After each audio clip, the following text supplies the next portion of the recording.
먼저 첫 번째로는 사망 전의 부동산 증여입니다. 우리 사망 전에 부모님이 자녀한테 부동산을 증여를 하는 경우가 많은데 돌아가시기 10년 이내에 부동산을 증여를 했다면 그 상속인한테 증여한 그 재산이 돌아가신 피상속인의 상속 재산에 포함해서 상속세가 계산을 된다는 점 좀 주의하시면 좋을 것 같은데요.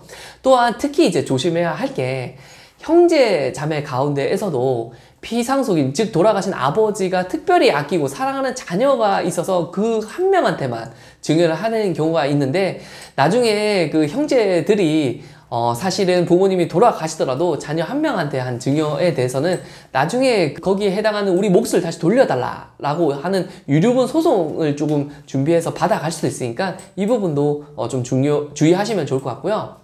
두 번째로는 우리 사망 전에 계좌이체 내역을 조금 주의하실 필요가 있는데, 사망 전에 우리 계좌이체를 하는 부분에 대해서는 상속세 조사를 할 때는 피상속인, 즉 돌아가신 분의 계좌이체 내역 과거 10년치를 의무적으로 좀 볼 수 있다 보니까 이 돌아가신 분 입장에서는 과거 10년치에 대한 계좌이체 내역을 다 까다 보면 자녀에 대한 증여라든지 뭐 손자, 손녀 이런 부분에 대한 뭐 교육비라든지 학자금 이런 내역까지 전부 다 이제 드러나는 거죠. 거기에 따른 이제 증여세 미신고 금액, 거기에 따른 가산세까지 같이 물리셔야 되겠고, 이제 돌아가신 분 입장에서는 과거 10년치에 대해서 증여한 내역인데 그 증여한 내역을 상속세 계산할 때 포함시키지 않고 상속세를 내시다 보니까 상속세 과소 신고에 따른 추가 납부세액 및 가산세를 조금 유의하시면 되겠습니다. 그러면 아니 계좌이체 하지 않고 현금으로 돈 주면 되지 않아요? 라고 생각할 수 있는데요.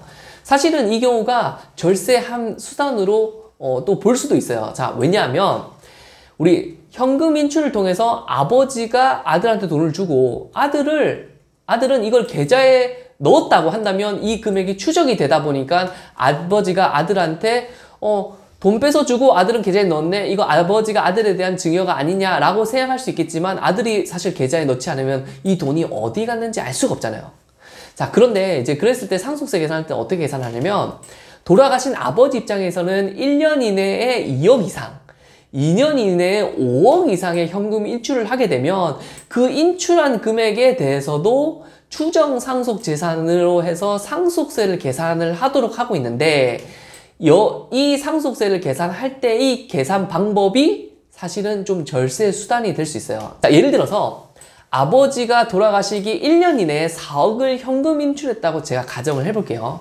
그리고 이 4억 가운데 1억은 이제 친구한테 빌려주고 나머지 3억은 아들한테 줬다고 하는 경우에, 친구한테 빌려준 1억은 사실은 현금엔 인출했지만 분명하게 돈을 준 금액이고, 나머지 아들한테 준 3억은 증빙이 없이 이제 용도가 불분명한 경우라고 가정을 해본다면, 용도가 불분명한 금액, 즉 아버지 입장에서 현금 인출 4억 했지만 친구한테 빌려준 1억을 뺀 3억 원에서 빼기 미니멈 인출금액 4억 곱하기 20%와 2억, 즉 인출금액 4억에서 20%를 곱한 금액은 0.8억, 그리고 2억 둘 중 작은 금액인 0.8억을 빼면 2억 2천만 원만큼을 아버지에 대한 상속재산 가액으로 포함을 시켜서 실제 아버지는 4억을 현금 인출했지만 1억은 친구 빌려주니까 어차피 빠지는 거고 3억 가운데 0.8억은 아들한테 정당하게 그냥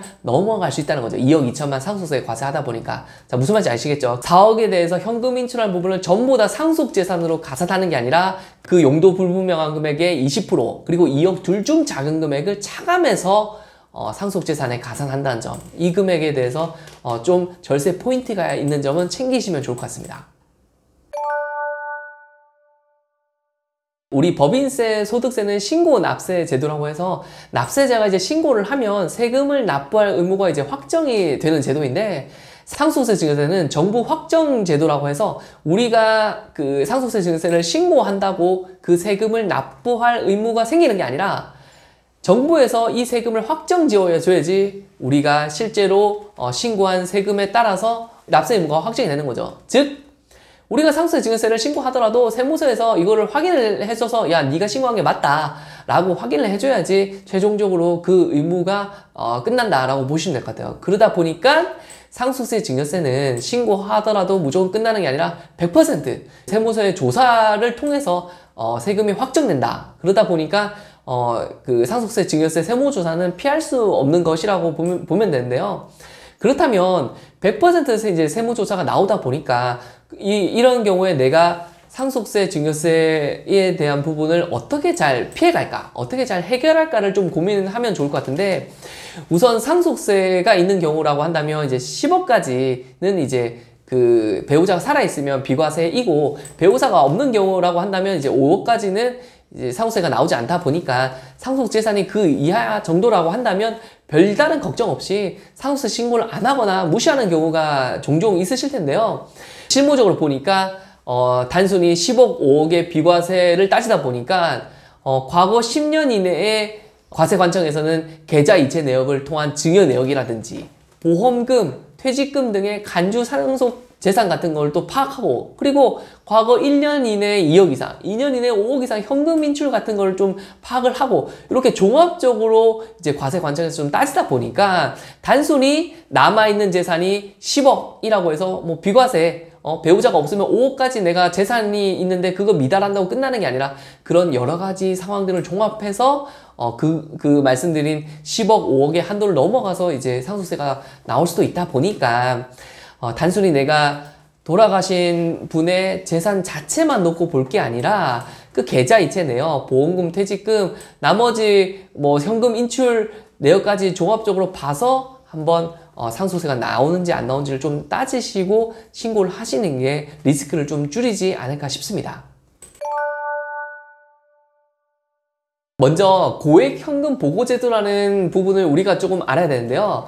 고액현금 보고제도라는 것은 금융회사 등이 일정 금액 이상의 현금의 입출금이 발생될 때는 금융정보분석원인 FIU에 보고를 하도록 하는 제도입니다. 동일금융회사에서 동일인 명의로 1거래일 동안 1000만 원 이상의 현금이 입금되거나 출금된 경우라고 한다면 그러한 내용에 대해서 FIU에 보고를 한다는 거죠.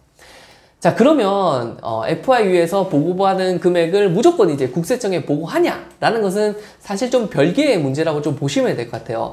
금융정보분석원에서는 입출금하는 내역이 조금 탈세 혐의라든지 좀 의심스러운 거래가 있으면 그때 그 내용을 이제 국세청에 보고하는 거지, 무조건 뭐 1000만 원이 넘는다고 그걸 국세청에 보고하면 사실 업무가 좀 마비되지 않겠습니까?